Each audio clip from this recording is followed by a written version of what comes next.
Hello everyone, आज हमारे साथ अब्दुल्ला अंसारी हैं जो कि इस वक्त माइक्रोसॉफ्ट में सीनियर सॉफ्टवेयर इंजीनियर हैं।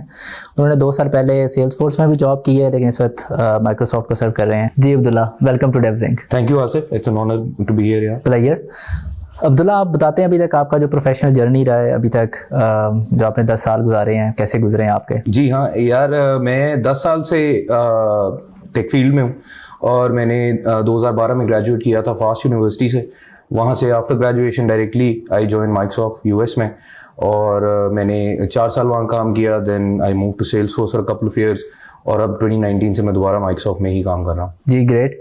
तो अब्दुल्ला, थोड़ा सा अगर आप और एलेबोरेट कर दें कि किस तरीके से आपने अपना प्रोफेशनल कैरियर को ग्रो किया, और हमारे जो यंगस्टर अभी स्टूडेंट्स जो ग्रेजुएट हो रहे हैं या फिर जो अपने कैरियर का स्टार्ट कर रहे हैं, तो वो किस तरह से एक बड़ी कंपनीज तक या एक सक्सेसफुल कैरियर अपना बना सकते हैं? जी बिल्कुल। तो एक करियर जो कोई भी इंडिविजुअल अगर स्टार्ट कर रहा है तो उसके लिए सबसे इम्पोर्टेंट है कि आपका रेज्यूमे अच्छा हो। जब आप ग्रेजुएट कर रहे हैं तो आपके रेज्यूमे जो सबसे बड़ी चीज़ नज़र आती है वो आपका जीपीए है। तो मुझे पता है काफ़ी लोग कहते हैं कि जीपीए डजंट मैटर, और वो एक सेपरेट डिस्कशन है, उसमें हम बात कर सकते हैं। लेकिन जब एक कंपनी या कोई एंटिटी आपको हायर करना चाह रही है, आप उसको रेज्यूमे देते हैं, आपने स्टार्ट किया है, तो आपके रेज्यूमे पे सिर्फ आपकी एजुकेशन है उस वक्त। उसको गेज करने का तरीका आपके ग्रेड्स या जीपीए हैं। कोई भी कंपनी वो देख के कहेगी, आपकी कंसिस्टेंसी, आपकी एबिलिटी आपका जीपीए डिक्टेट करता है। और in addition to having a good grade और गुड जीपीए, ऑब्वियसली टेक में आपकी टेक्निकल एबिलिटी भी मैटर करती है। तो आप जो भी पढ़ रहे हैं, जो भी अंडर ग्रेड कर रहे हैं या ग्रेजुएशन कर रहे हैं, इट्स इम्पॉर्टेंट कि उसमें आप टेक्निकल नॉलेज या जो काम आपने करना है उस पे फोकस करें। GPA is important as well as technical ability. तो इन एडिशन टू इट, अब let's say you get selected into a company, उसमें फिर इम्पॉर्टेंट है कि आप अपना इनिशियली करियर कैसे बिल्ड करते हैं। और उसमें अगेन सेम थिंग गोज, आप अपनी टेक्निकल एबिलिटी, एक्सपर्टीज, जो आपके प्रोफेशन के लिए ज़रूरी चीज़ है, लर्निंग अपनी, वो बढ़ाएं। 2, 3, 4 साल इनिशियल उसमें, जैसे हम कहते हैं कि जान मारे, वो इम्पोर्टेंट है। अब मुझे पता है लाइक पाकिस्तान में भी यही बात होती है, यूएस में भी वर्क लाइफ बैलेंस की बात होती है, विच इज़ वेरी इंपॉर्टेंट। लेकिन इसमें कंफ्यूज होना बहुत आसान है। एट टाइम्स पीपल थिंक के क्योंकि एक लर्निंग हार्ड होती है, लर्निंग इज ऑलवेज हार्ड ना। आप जब आप एक ऐसी चीज कर रहे हैं जो आपको नहीं पता, तो आपको मुश्किल होती है, you have to move through it. लोग उसको कंफ्यूज कर जाते हैं कि यार मुझे पेन आ रही है, लर्निंग पेन आ रही है, ग्रोइंग पेन आ रही है, मेरा वर्क लाइफ बैलेंस खराब होता है। वो वर्क लाइफ बैलेंस खराब नहीं है। आप जितना आप जान मारेंगे, जितना आप लर्न करेंगे, उतनी आप अपने आप को पॉलिश करेंगे, अपना रेज्यूमे पक्का करेंगे, अपना लाइक एबिलिटी बनाएंगे। तो I think that is important. आप टेक्निकल एक्सपर्टीज लें, आप अपनी लर्निंग लें, अपने इर्द गिर्द से सीखें, नया काम आता है वो सीखें। आई थिंक इनिशियल ईयर्स में दैट इज वेरी इंपॉर्टेंट। सही। तो आप कह रहे हैं जो इंस्टाग्राम वेकेशंस हैं और जो बाकी सारी दुनिया के लग्जरीज हैं वो बाद में एंजॉय कर लें, और पहले 1-2 साल में आप उसकी अपनी टेक्निकल जो एबिलिटीज हैं उसको पॉलिश कर लें। हाँ बिल्कुल, this is great, really nice to hear that. तो अब्दुल्ला साहब, लोग बड़े इंस्पायर्ड हैं सिलिकॉन वैली से, माइक्रोसॉफ्ट, गूगल और एप्पल जैसी कंपनी से, कि वहाँ जाके जॉब करनी है, पाकिस्तान की लोकल कंपनी में जॉब करनी नहीं है।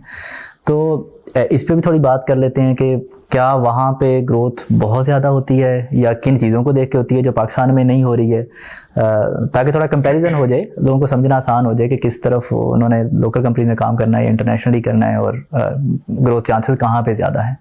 ये बहुत अच्छा सवाल है आसिफ।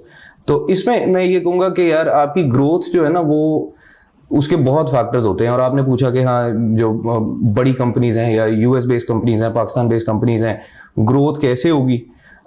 मैंने जो नोट किया है, मेरे बहुत दोस्त हैं जो, मैं यूएस में काम करता हूँ, मेरे दोस्त काफ़ी हैं जो यूएस में काम करते हैं, मेरे दोस्त काफ़ी हैं जो यहाँ पाकिस्तान में काम करते हैं, अपने सॉफ्टवेयर हाउसेस भी रन करते हैं।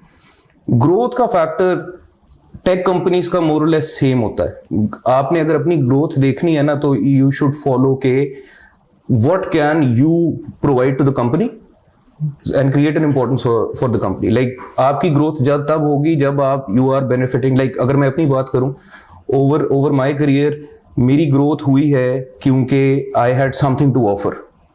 आप एक कंपनी ज्वाइन करते हैं क्योंकि company has something to offer you, company आपको हायर करती है। अब आपने ग्रो करना है when you have something to offer. वो आपकी टेक्निकल एबिलिटी है, वो आपकी लीडरशिप स्किल्स हैं, वो आपकी कोलैबोरेटिव स्किल्स हैं, जैसे जैसे आप ऊपर जाते जाते हैं आप एक टास्क से फीचर से पूरा प्रोजेक्ट रन कर सकते हैं, टीम लेके चल सकते हैं और लोगों को ग्रूम कर सकते हैं। और जहां तक बात है कि ग्रोथ के अगेंस्ट आपको रिवॉर्ड कितना मिलेगा, हाँ, जब when I was starting out तब शायद पाकिस्तान में टेक बूम था लेकिन इतना नहीं था। लेकिन अब स्पेशली कोविड के बाद remote jobs is a thing, right? आप यहाँ बैठ के यूएस की जॉब कर सकते हैं, यूएस बैठ के कहीं और की जॉब कर सकते हैं। तो अब्दुल्ला सॉरी यहाँ पे इंटरप्ट करूंगा आपको। रिमोट जॉब्स की बात हो ही रही है और आजकल फ्रीलांसिंग का बड़ा बूम है, लोग फ्रीलांसिंग की तरफ बहुत जा रहे हैं। तो आप यूएस में भी रहे हैं, पाकिस्तान में भी रहे हैं और बड़ी कंपनीज में आपने काम भी किया है। तो क्या आप कंपैरिजन करके बता सकते हैं कि remote jobs is the future, freelancing is the future, या आप बस एक रेगुलर जॉब पे जाते रहें? आई नो कि डिफरेंट लोगों की डिफरेंट ओपिनियन हो सकती है, लेकिन आप इसमें क्या, आपकी ओपिनियन क्या है इसको लेके? अगेन बहुत बहुत अच्छा सवाल किया आपने। तो तीन हमने बात की, रिमोट जॉब्स, फ्रीलांसिंग या basic corporate job. I think freelancing और रिमोट जॉब्स में भी कुछ हद तक पढ़ने के लिए आपको एक्सपीरियंस चाहिए होता है। आपको पता होना चाहिए कि काम है क्या, काम करना कैसे है। आई थिंक वहां पे एक कंपनी जॉब या कॉर्पोरेट जॉब का रोल जो है वो काफी इंपॉर्टेंट है। अब फ्यूचर रिमोट जॉब्स का है या फ्रीलांसिंग जॉब्स का है, ये आपने बड़ी अच्छी डिस्टिंक्शन की है। आई थिंक रिमोट जॉब्स को प्रेफर करना चाहिए।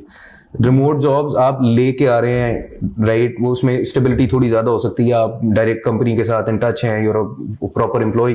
तो मेरे हिसाब से रिमोट जॉब्स को प्रायोरिटाइज करना चाहिए और फ्रीलांसिंग। एंड फॉर ईदर आपको एक्सपीरियंस तो चाहिए and corporate can give you that experience. Great, thank you Abdullah, और thank you guys for watching, and if you have more questions please ask in the comment box and Abdullah can answer it. Thank you Abdullah for coming.